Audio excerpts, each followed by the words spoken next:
আসসালামু আলাইকুম রহমতুল্লাহি ওয়া বারাকাতুহু। আমাদের দোকান সিপিএলএস বাদমি মার্কেট কলাতলি রোড কক্সবাজার ইলমা পেশন।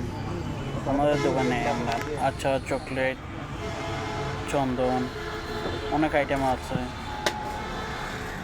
আপনারা চাইলে চলে আসতে পারেন ইলমা ফ্যাশনে।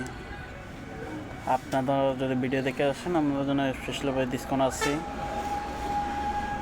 অনেক সুন্দর সুন্দর চকলেট, ভালো সব বাহিরের চকলেট আমাদের কাছে, বার্মিচের আচার, বরইয়ের, ম্যাঙ্গো, তেঁতুল, আম, অল আইটেম আচার চকলেট সব কিছু পাওয়া যাবে ইলমা ফ্যাশনে। আপনারা চাইলে চলে আসতে পারেন। তাও পাওয়া যাইতেছে আমাদের কক্সবাজার স্পেশাল বালাচাও, অনেক রকমের অনেক কিছু আছে, হারমোনি সামান। সবচেয়ে বেস্ট হচ্ছে আমাদের কক্সবাজার আচারগুলাই।